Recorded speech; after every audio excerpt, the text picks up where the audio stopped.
மகாபாரதத்தில் ஒரு கதை உண்டு.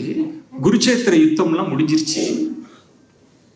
தர்மன் தர்மத்திற்கு பெயர் போனவன், ஈகைக்கு பெயர் போன தர்மன் குருஷேத்திர யுத்தம்லாம் முடிந்த பிறகு அஸ்வமேத யாகம் நடத்துகிறான். நடத்திவிட்டு எல்லாருக்கும் தானம் செய்கிறான், உணவு கொடுக்கிறான். அதுல தர்மனுக்கு ஒரு பெருமை.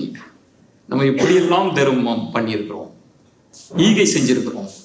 அப்போது ஒரு கீரி பிள்ளை வருகிறது. அந்த கீரி பிள்ளையில பாதி உடம்பு தங்கத்தில் இருக்கிறது, பாதி உடம்பு கீரி பிள்ளையா இருக்கு. அது அங்கு இறைந்து கிடக்கிற அந்த உணவுகளின் மீதெல்லாம் புரள்கிறது.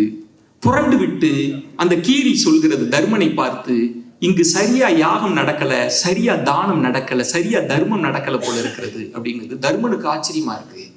என்ன இங்கு சரியா தர்மம் செய்யலன்னு சொல்றியா? எத்தனை ஊரையும் கூட்டி நான் தர்மம் செஞ்சிருக்கிறேன், இங்க தர்மம் செய்யலன்னு சொல்றியே அப்படின்னு. இல்ல நான் உனக்கு சொல்றேன் ஒரு கதை.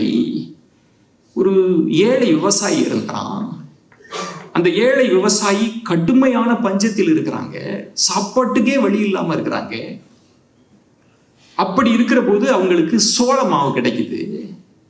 அந்த சோள மாவுல 4 உருண்டைகளை உருட்டி கிட்டத்தட்ட 10-15 நாள் பசியில இருந்தவங்க அந்த சோள மாவை சாப்பிடலான்னு போகிற போது ஒருத்தன் வரான், பசிக்குது என்று. அவனை அழைத்து அப்பா அந்த ஒரு உருண்டையை சோளத்தை கொடுக்கிறார். அப்புறமும் அவன் சொல்றான் எனக்கு பசிக்குது அப்படின்னு. மனைவி கொடுக்கிறாள், அப்போதும் பசிக்குது. குழந்தைகள் 2 பேரும் அந்த 2 உருண்டைகளை கொடுத்து விட்டார்கள்.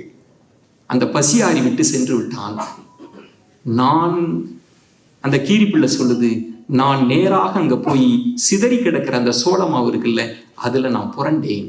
அதில் பாதி தங்கமாக மாறிடுச்சு.